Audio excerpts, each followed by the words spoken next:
देखिए, आज की इस चर्चा में हम एक ऐसे मास्टरमाइंड की बात कर रहे हैं जिनकी कहानी सच में रोंगटे खड़े कर देने वाली है। जरा सोचिए, एक इंसान जिसे भरी सभा में बुरी तरह अपमानित किया गया हो, जिसे धोखा मिला हो, लेकिन उसने उस गुस्से में अपना आपा खोने के बजाय उसी क्रोध को अपना सबसे बड़ा हथियार बना लिया। अपनी शिखा खोल दी और कसम खाई कि जब तक पूरा साम्राज्य नहीं पलट देगा, चैन से नहीं बैठेगा। और उसने ऐसा किया भी। ये सिर्फ इतिहास का कोई पुराना पन्ना नहीं है, बल्कि आज के मॉडर्न बिजनेस और लीडरशिप के लिए लिटरली अल्टीमेट प्लेबुक है। आइए समझते हैं कि कैसे एक बिल्कुल साधारण से दिखने वाले इंसान ने अपने विरोधियों को धूल चटाकर एक ऐसी अचूक रणनीति तैयार की जो आज भी उतनी ही सॉलिड है। अब जरा उस माहौल को इमेजिन कीजिए। सामने खड़े हैं पहाड़ जैसे ताकतवर दुश्मन। हर तरफ रची जा रही हैं खत्म न होने वाली साजिशें और अपनों के ही गहरे धोखे। किसी भी आम इंसान के लिए इन राजनीतिक चक्रव्यूहों से बचकर निकलना लगभग नामुमकिन सा लगता है ना? लेकिन यहीं पर गेम पलटता है।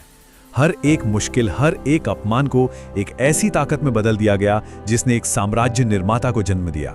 ये हमें सिखाता है कि सिचुएशन चाहे कितनी भी डरावनी क्यों ना हो, अगर स्ट्रैटेजी सही है तो बाजी हमेशा पलटी जा सकती है। रणनीति की दुनिया का एक बहुत ही बेसिक लेकिन बहुत ही खतरनाक नियम है। कहा जाता है कि एक छोटी सी चिंगारी भी पूरे के पूरे जंगल को जलाकर खाक कर सकती है। हम अक्सर देखते हैं कि बिजनेस में या पॉलिटिक्स में लोग अपने छोटे कॉम्पिटिटर्स को बहुत हल्के में ले लेते हैं। लगता है कि अरे ये छोटा सा प्रतिद्वंदी हमारा क्या ही बिगाड़ लेगा। और सच कहूं तो यही सबसे बड़ी चूक होती है। ये सिद्धांत हमें एक बहुत बड़ा रियलिटी चेक देता है कि किसी भी विरोधी को कभी भी कमजोर समझने की भूल नहीं करनी चाहिए। उसकी असली पोटेंशियल को पहचानना ही जीत की ओर पहला कदम है। अब अगर हम इतिहास के उन खतरों को आज के हमारे कॉर्पोरेट बैटल ग्राउंड से कंपेयर करें तो समानताएं देखकर आप भी हैरान रह जाएंगे। एक तरफ है वो पुराने खतरे जैसे शाही दुश्मन, दरबार की वो गहरी साजिशें और धोखे, और दूसरी तरफ है आज के मॉडर्न चैलेंजेस जैसे मार्केट का अचानक क्रैश होना, एकदम अग्रेसिव कॉम्पिटिटर्स और रिसोर्सेज की कमी। बिल्कुल सेम सिचुएशन है। जो तरीके तब राजनीतिक रूप से जिंदा रहने के लिए अपनाए गए थे, वो आज के इस कट थ्रोट और अनप्रेडिक्टेबल मार्केट में सरवाइव करने के लिए पूरी तरह से फिट बैठते हैं। तो इन दोनों ही अलग अलग युगों में टिके रहने का सबसे बड़ा सीक्रेट क्या है? वो है संयम। अपने इमोशंस पर पूरी तरह से कंट्रोल। देखिए, गुस्से में या किसी के उकसाने पर लिया गया फैसला हमेशा और हमेशा विफलता की ओर ही ले जाता है। अगर कोई हमें अपमानित करता है या कोई छोटी सी बात पर प्रोवोक करता है और हम तुरंत रिएक्ट कर देते हैं, तो आज के मॉडर्न लीडर्स के लिए ये सबसे बड़ी सुसाइडल मिस्टेक है। एक रियल स्ट्रैटेजी यही सिखाती है कि बदला भावनाओं में बहकर नहीं, बल्कि एकदम ठंडे दिमाग से और सोची समझी प्लानिंग के साथ लिया जाना चाहिए। और यहीं पर एंट्री होती है शेर की रणनीति की। इसे समझना बहुत जरूरी है। स्टेप 1, माहौल का बहुत ही बारीकी से ऑब्जर्वेशन करना। स्टेप 2, छोटी मोटी उकसाने वाली बातों को पूरी तरह से इग्नोर कर देना। और फाइनली स्टेप 3, जब एकदम परफेक्ट टाइम आए तो ऐसा डिसाइसिव हमला करना कि सामने वाला उठ ना पाए। जैसे एक शेर शिकार करने से पहले एकदम शांत होकर सही मौके का इंतजार करता है, ठीक वैसे ही एक मास्टरमाइंड को कभी जल्दबाजी नहीं करनी चाहिए।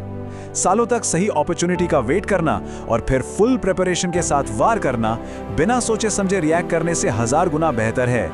एक शानदार रणनीतिकार की खासियत क्या होती है? वो हमेशा अपने विरोधियों के बिहेवियर को स्कैन करता रहता है। देखिए, हर किसी की कोई ना कोई कमजोर नस जरूर होती है, चाहे वो पैसों का लालच हो, गुस्सा हो, ईगो हो या फिर कोई छुपा हुआ डर। इन पैटर्न्स को पकड़ना, उनकी आदतों को ट्रैक करना और सबसे इंपॉर्टेंट, अपने खुद के प्लान्स को एकदम सीक्रेट रखना। सामने वाले को हमेशा ये इल्यूजन होना चाहिए कि हम कमजोर हैं, और फिर अचानक से एक ऐसा मास्टर स्ट्रोक खेलना चाहिए जिससे रिकवर करना उनके लिए नामुमकिन हो जाए।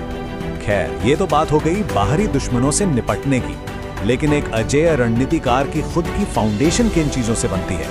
इन 4 मेन पिलर्स पर गौर कीजिए। Physical strength, mental resilience, emotional control और स्ट्रेटेजिक अलायंसेस, यानी सही लोगों से गठबंधन।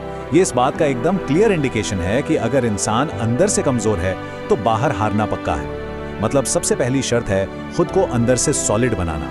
जब तक हमारा खुद का बेस मजबूत नहीं होगा, तब तक किसी भी बड़ी बाहरी चुनौती का सामना करना पॉसिबल ही नहीं है। लेकिन सच बताऊं, ये फाउंडेशन भी अकेले काफी नहीं है। यहीं पर चंद्रगुप्त मौर्य इफेक्ट सामने आता है।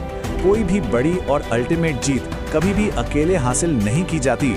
चाणक्य ने खुद जाकर युद्ध नहीं लड़ा था, बल्कि उन्होंने चंद्रगुप्त मौर्य को तैयार किया, सही टैलेंट को पहचाना और एक पूरी टीम बनाई। ये इतिहास का एक ऐसा बेहतरीन लेसन है जो हमें बताता है कि एक केपेबल नेटवर्क बनाना कितना पावरफुल हो सकता है। आज के कॉर्पोरेट वर्ल्ड में भी अकेले दम पर नहीं, बल्कि एक स्ट्रॉन्ग टीम और अजेय नेटवर्क बनाना ही किसी भी बड़े गेम को जीतने की असली चाबी है। अब जरा तराजू के इन दो पलड़ों को देखिए, एक तरफ शारीरिक बल और दूसरी तरफ बुद्धि।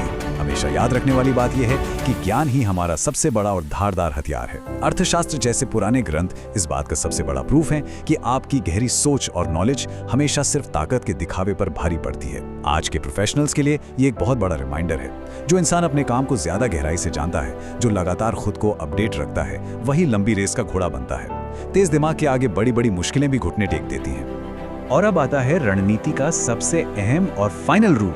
प्रहार हमेशा निर्णायक होना चाहिए। मतलब जब सही समय आ जाए तो कोई भी कसर बाकी नहीं छोड़नी है। जीत ऐसी होनी चाहिए कि कोई भी प्रॉब्लम या विरोधी दोबारा सिर उठाने के लायक न रहे। बिजनेस की दुनिया में अगर किसी भी प्रतिद्वंदी को थोड़ा सा भी रिकवर होने का मौका दे दिया तो वो बहुत भारी पड़ सकता है।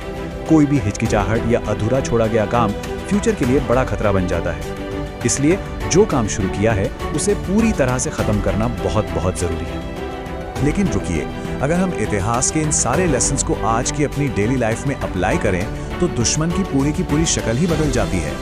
आज हमारी सफलता को रोकने वाले दुश्मन बाहर नहीं बैठे हैं, बल्कि वो हमारे अंदर ही मौजूद हैं। ये अदृश्य हत्यारे हैं, जैसे प्रोक्रेस्टिनेशन यानी काम को कल पर टालने की आदत, बर्नआउट हमारा अपना आलस, डर और हमारे आसपास का नेगेटिव माहौल। इन प्राचीन रणनीतियों का आज के दौर में सबसे बड़ा इस्तेमाल बाहरी दुश्मनों से लड़ने में नहीं, बल्कि रोजमर्रा की जिंदगी के इन अंदरूनी दुश्मनों को पहचानने और उन्हें जड़ से उखाड़ फेंकने में है। तो इस पूरी चर्चा को समेटते हुए एक बहुत ही गहरा सवाल सामने खड़ा होता है। अगर सबसे बड़ी जीत दूसरों पर नहीं बल्कि खुद की ही कमजोरियों पर होती है, तो आज सबसे पहले किस अंदरूनी दुश्मन को हराया जाएगा? ये सिर्फ एक सवाल नहीं है, बल्कि हम सबके लिए एक ओपन चैलेंज है। आज के इस मॉडर्न बिजनेस और लाइफ के बैटल ग्राउंड में राज करने से पहले खुद के अंदर की इन कमजोरियों को हराना ही पड़ेगा, क्योंकि उस पुराने रणनीतिक फॉर्मूले का सबसे बड़ा सच यही है कि किसी भी शानदार जीत की शुरुआत हमेशा हमारे भीतर से ही होती है। इस बात पर जरूर सोचिएगा। खुद पर विश्वास करना सीखो, क्योंकि वही विश्वास तुम्हें वहां तक ले जाएगा जहां तक कोई और तुम्हें नहीं ले जा सकता। हार सिर्फ एक सबक है और विश्वास